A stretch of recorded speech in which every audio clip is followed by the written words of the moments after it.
আসসালামু আলাইকুম।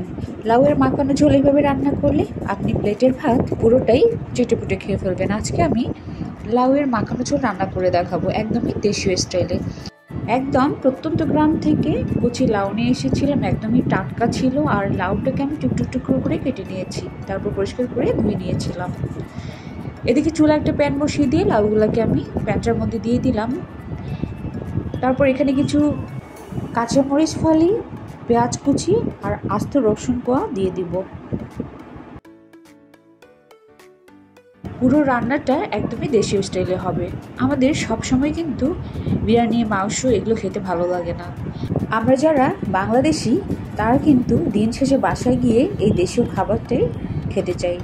আর কিভাবে আপনারা এই দেশীয় স্টাইল লাউটা রান্না করবেন সেটাই আপনাদের সঙ্গে শেয়ার করছি। এখন আমি লবণ স্বাদ মতো দিয়ে দিলাম। লবণের পরিমাণটা কম বেশি করা যাবে।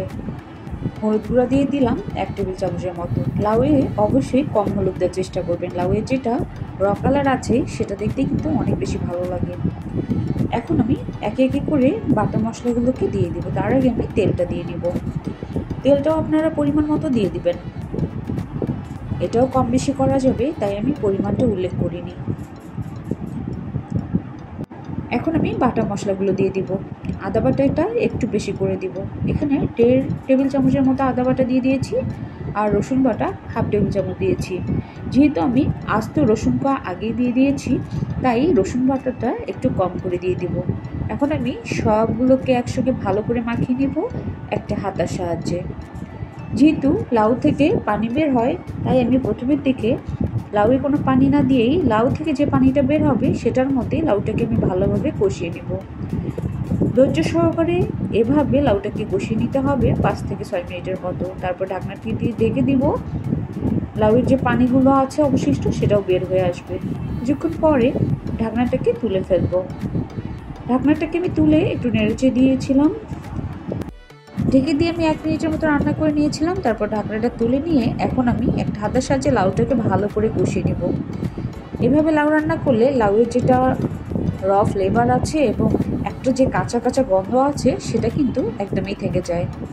আমরা যারা শহরে বসবাস করি তারা কিন্তু এখন অরিজিনাল লাউ খেতেই পারি না, আর লাউয়ের গন্ধটাও খুঁজে পাই না। লাউটাকে আমি এভাবে 5 থেকে 6 মিনিটের মতো কষিয়ে নেব। কষিয়ে নেওয়ার পরে আমি এখন পানি দিয়ে দিব। এমন পরিমাণ পানিটা দিব যেটা এই পানির মধ্যে লাউটা সেদ্ধ হয়ে যাবে এবং এই লাউয়ের মধ্যে আমি মাখানো একটা ঝোল করব। এখানে আমি একটা মগ দিয়ে 3 মগের মতো পানি অ্যাপ্লাই করব। এই পর্যায়ে আমার পানিটা একটু বেশি অ্যাপ্লাই করতে হবে, কারণ আমি যেহেতু এই পানির মধ্যে লাউটাকে সেদ্ধ করব এবং ঝোল করব, তাই আমি 3 মগের মতো পানি দিয়ে দিয়েছি।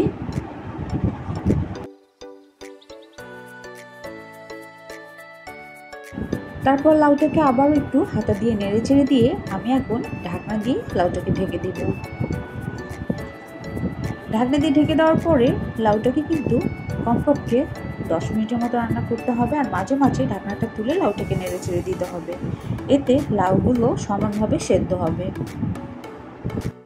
এখন আমি ঢাকনাটা তুলে লাউগুলোকে চেক করে নেব লাউটা সেদ্ধ হয়েছে কিনা। হাতা দিয়ে নেড়ে চেড়ে আমি একটা লাউ হাতার সাহায্যে তুলে নিচ্ছি। আমি হাত দিয়ে টিপে লাউটাকে চেক করে নিচ্ছি লাউটা সেদ্ধ হয়ে গিয়েছে। এখন আমি নেড়ে চেড়ে দিয়ে লবণটাকে টেস্ট করে নিব। একটা চামচের সাহায্যে লবণটাকে টেস্ট করে নিচ্ছি। আবার লবণের পরিমাণটা একটু কম হয়ে গিয়েছিল, তাই আমি আরও কিছু লবণ দিয়ে দিলাম। এখন লবণ দেওয়ার পরে লাউগুলোকে আবারও নেড়ে চেড়ে দিয়ে আমি ঢাকনা দিয়ে ঢেকে দিব। আমার রান্নাটা কিন্তু শেষের দিকে। এদিকে লাউটা হতে থাক, ওইদিকে আমি ধনেপাতা কুচি করে নিয়ে লাউটার মধ্যে দিয়ে দিয়েছি। 1 মিনিট রান্না করার পরে লাউয়ের সামান্য ঝোল রেখে এখন আমি নামিয়ে নিচ্ছি। এভাবে অবশ্যই বাসায় লাউ রান্না করে দেখবেন, এটা খেতে কিন্তু অনেক মজার। যে কোনো ভর্তার সঙ্গে খেতে অনেক বেশি মজা লাগে।